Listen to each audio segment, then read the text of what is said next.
Welcome. I'm Bev Adams. I own an independent paper crafting business showcasing products from Stampin' Up. I made these 2 cards with products from Stampin' Up. I sell these products and also a few items to make crafting more convenient. I have the free detailed directions for this project on my website. I'll also have links for the products that I used. You may want to click those links to be taken to my online store at Stampin' Up so you could own these products too. You'll see where to find all of that at the end of this video, so don't worry about taking notes. It's time to put stamps, ink, and paper together. I made 2 versions of these cards.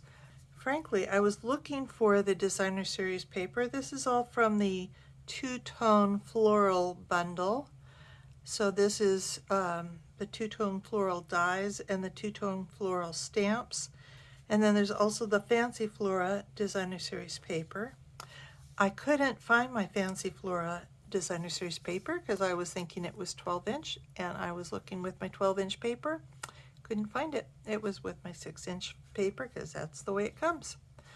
So instead, I used this fine glimmer paper, and I like both of these cards so much, and I couldn't honestly decide which I like better. So I'm showing you both of them. I did use the two-tone Flora stamp set and the dies, and you can buy these together as a bundle and save yourself 10%. My greeting is from Go-To Greetings, and honestly, these are my go-to greetings. I use these all the time. So here's this Fancy Flora Designer Series paper, and I have now cut up a lot of it, but this paper has kind of a impressionist paint look to it. Looks like oil painting, kind of. And then on the other side, there are more subtle patterns.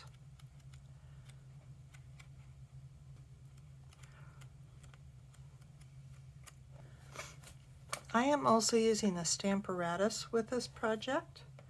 My inks are Gray Granite, Fresh Freesia, and Soft Succulent. I'm using the 21-23 in color Opal rounds. And my cardstock. My card base is Fresh Freesia, and it is a basic card base that's 5.5 by 8.5, scored at 4 1/4. I have just a little piece, like maybe 5 inches. This is the Gray Granite Shimmer ribbon. I have a piece of basic white that you will be cutting out for your stamp pieces, and one for the inside, one for the greeting, and this is 1 1/4 by 4 1/4.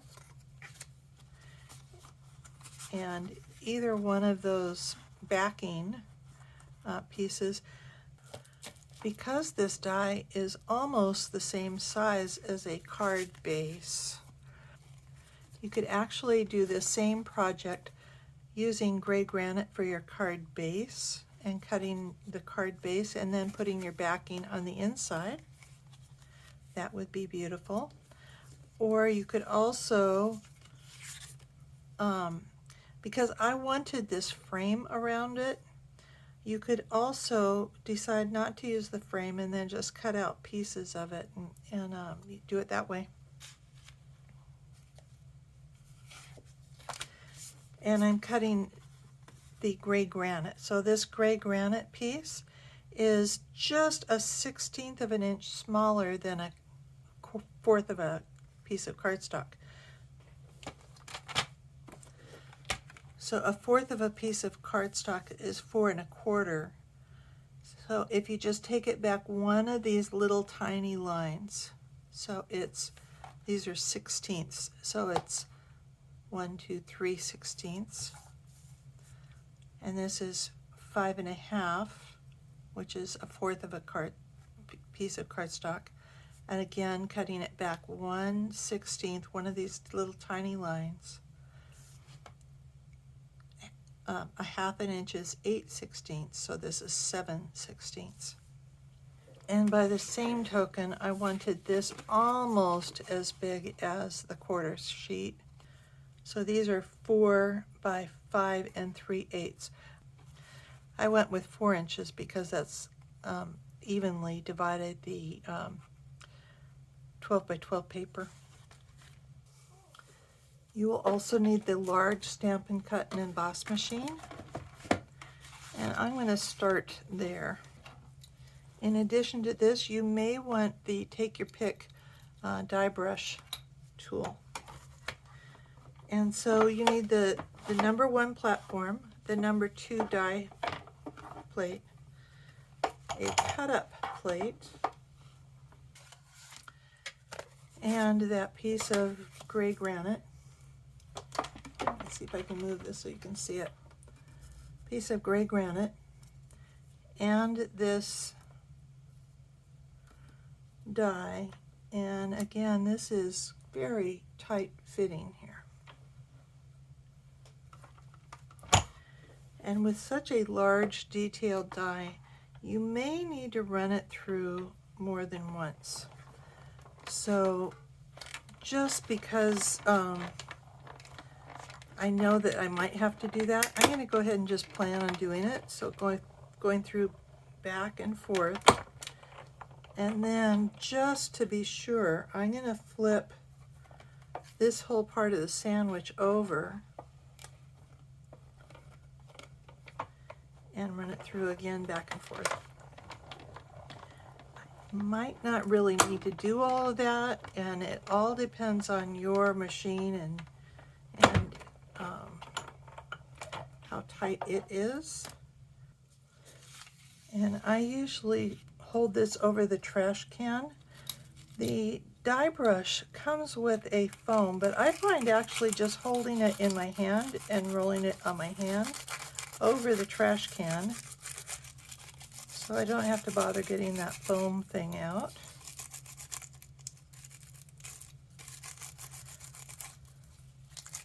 And this does a really good job of getting all the little bits. Sometimes there's just 1 or 2 of those tiny little pieces to get out. And you do have quite a bit of confetti here. Okay, let's see how I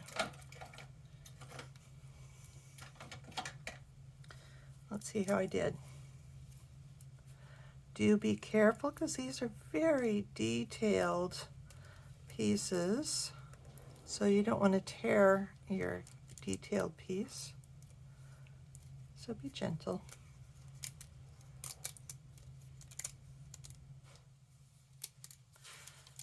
There are a couple of pieces that stick out, like right here. This whole piece kind of sticks out a little bit more, so you especially want to be careful there. Looks like I got all the little nooks and crannies. This stamp set has 2-step stamping. So it's got one step that has the kind of filled in, and then it's got another one with some details. And we're going to stamp them both on the same piece of cardstock. And I want to check where this is going to stamp. So I'm going to ink the grid paper. And for this point, I don't really care how well I stamp.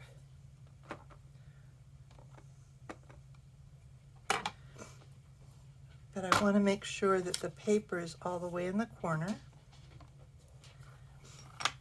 because I want to mark the grid paper where this is. I can put my cardstock here and be sure that none of my images are peeking out beyond.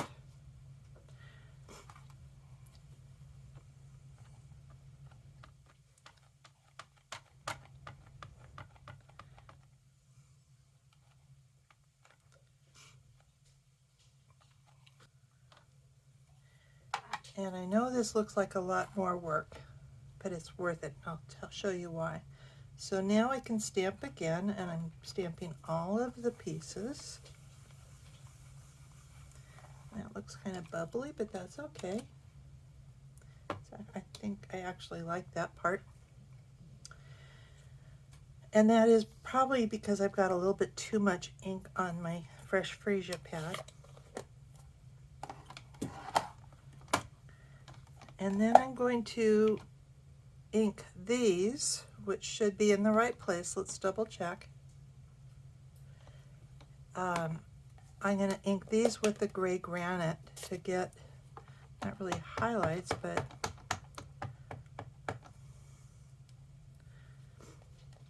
some extra details and shadows, really.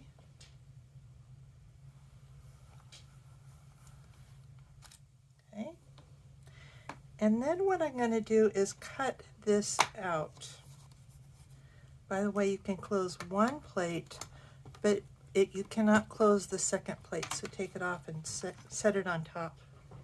Bringing in my Stampin' Cut and Emboss machine again. And I am actually using all of the dies except this one,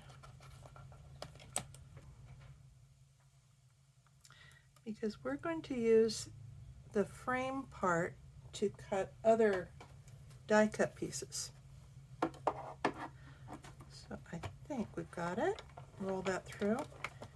And then these pieces are ready to use, and these pop out really easy. No problem with having to use the die brush. But once you have these cut out, you can cut more pieces of cardstock and have them closer together. And you will save yourself some cardstock. Plus, it's very easy to do a lot of stamping when you have the pieces all cut out. I know these flowers match this, and they match this because this was how I cut them out. So I can put this back into place.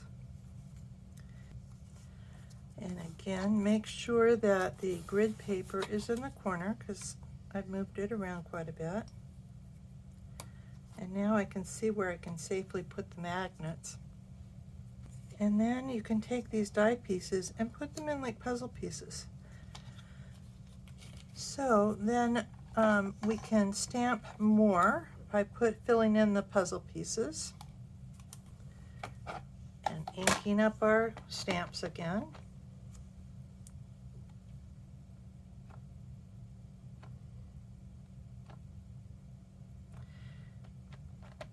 And I can say that sometimes it's going to be easier to ink with the Stampin' Spots. Oops, and I wanted to also ink the Soft Succulent.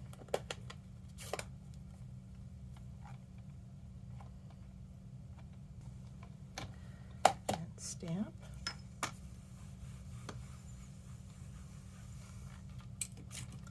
And sometimes they pull up. That's okay.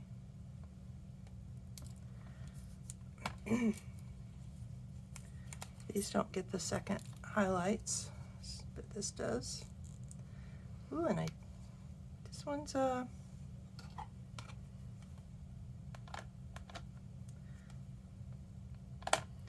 must be the way I'm pressing here. Let me make sure I can get that. And find the gray granite ink.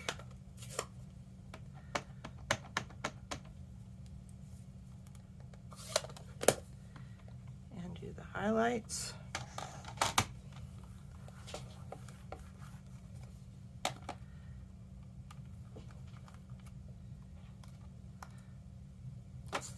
And then I have another set of flowers to go.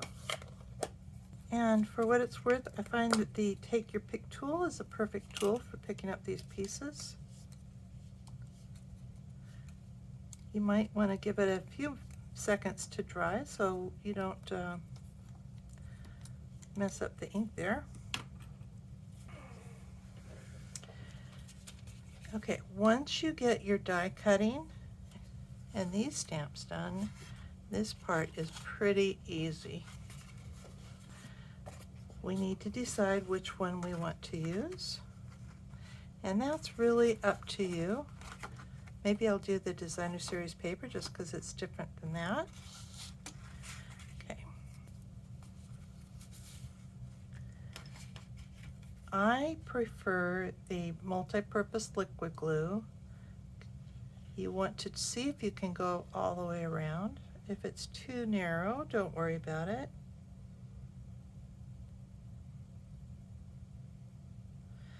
And then there's some places that are really easy to get glue on.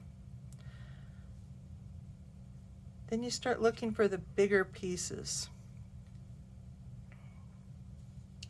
And some of these areas, looking for where the flowers or leaves come together. And remember this one that I said sticks out by itself? You want to get the tip of that one. You do not need to get all of this. In fact, it's sometimes kind of nice if it's lifted up a little bit. And so we want to lay this down here.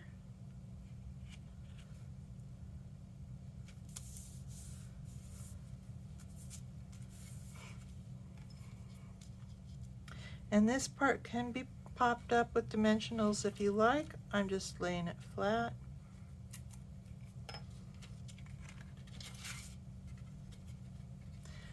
Very tiny border. Oh, and I did want to stamp my greeting. I forgot to do that.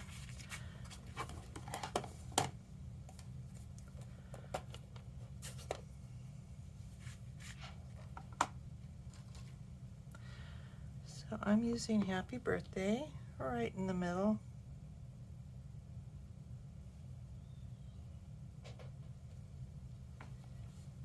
I want to use this label punch to make this long banner. So I'm going to put it in here. Oh dear, this got cut a little bit wrong. And actually I wrote on here 1 1/8. So let me make that different here.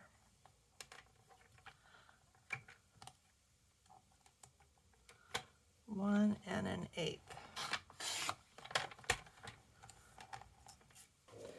And we're going to put this in here, pull it up through the hole, and you can see why it needs to be pretty precise measurement there. And I want to go a little bit past the word and punch. And then we're going to put the punched end in and pull it all the way through and try and go for that same distance. There we go. And because of the way this letter works, we've got kind of an empty spot up here, and that's where we're going to put our gems. Now we've got this ribbon, and it's just 5 inches, but I'm going to do a lot with it. I want to find the middle and cut at an angle. And then I'm going to put a glue dot right in the middle of that, maybe a little bit off the center, and fold it in half. And then trim this so that these are making a V. And do that with this one as well. Another glue dot.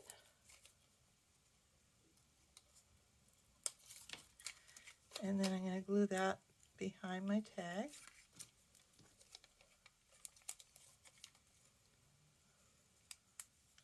And a glue dot here and behind my tag.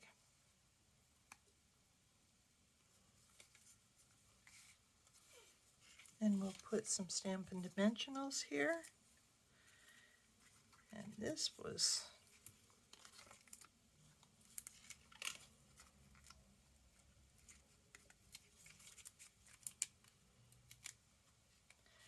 and we're going to put this near the bottom. And then we're going to add our flowers. So I'm going to put one of the medium-sized flowers in here. And I'm going to put that without dimensionals and kind of tuck it under the label.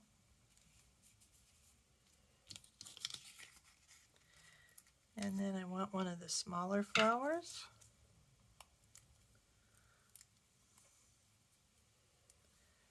And I'm going to kind of go over the tag here a little bit, over the label. And another flower over here, over the label, just a little bit. And so you can see I'm kind of building my bouquet.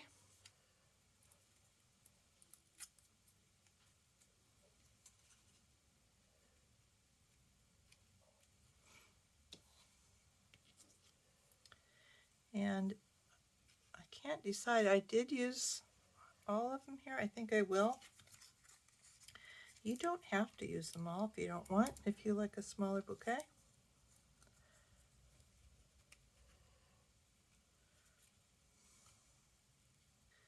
And we'll tuck the leaves in. This leaf didn't get stamped very well, so I'm going to put that kind of underneath. Like maybe like so. And a big leaf goes up here.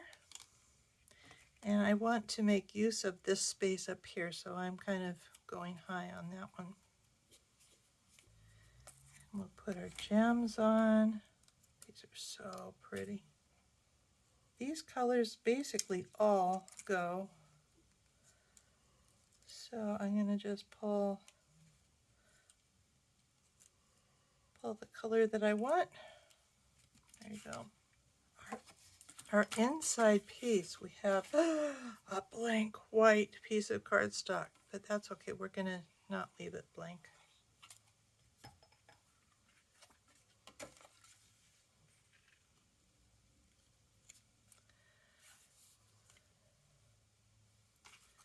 Because we're going to put the leaves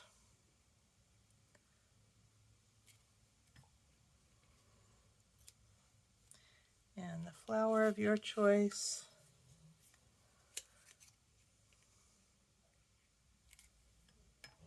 So I do want an extra one of these leaves and an extra flower, especially if you're using all the flowers on the front. And there you go. So what do you think? Do you like the designer series paper, or do you prefer the shimmer paper, or do you prefer a different? And so you can see the designer series paper, it's all going to be beautiful, whatever ones work for you. Here is the web address for this project, where you'll find the free detailed directions and links for the products I used. Just click the links and you'll be taken to my online store at Stampin' Up! Click Home near the top of my page and you'll find lots of resources. Under Shop, you can find the products I offer to make crafting more convenient, how to get free products with my frequent shopper rewards, and a link to my online store at Stampin' Up! Click Inspiration to scroll all my projects back to 2011, most with detailed directions and videos. Though the products in those older projects have been retired, you may find techniques, layouts, or color combinations to inspire you today. If you're new to stamping, you might want to look at the basics. You'll find how to cut card bases and layers, what's special about Stampin' Up! Stamps, and some of my favorite tools. Under Organization, you'll find lots of free resources such as catalog tabs, labels and case inserts, color tools, and much more. You can take a tour of my craft wall. More organization means more time for stamping. You can learn about my Evernote notebook. I have a note for every current product that Stampin' Up! Has for sale right now. And you can sort them all by the type of product. You can search just for the stamps. You can search just for the designer series paper. You can search for the phrase that you want or an image that you would like to use. You can search all the products that come in a particular color. It really makes finding just exactly what you want. Very easy. And you can create your own notebook and search through all of the things that you own to find just what you need. Come stamp with me here in Ventura County, California, or get the best deal of all and join my team of crafters.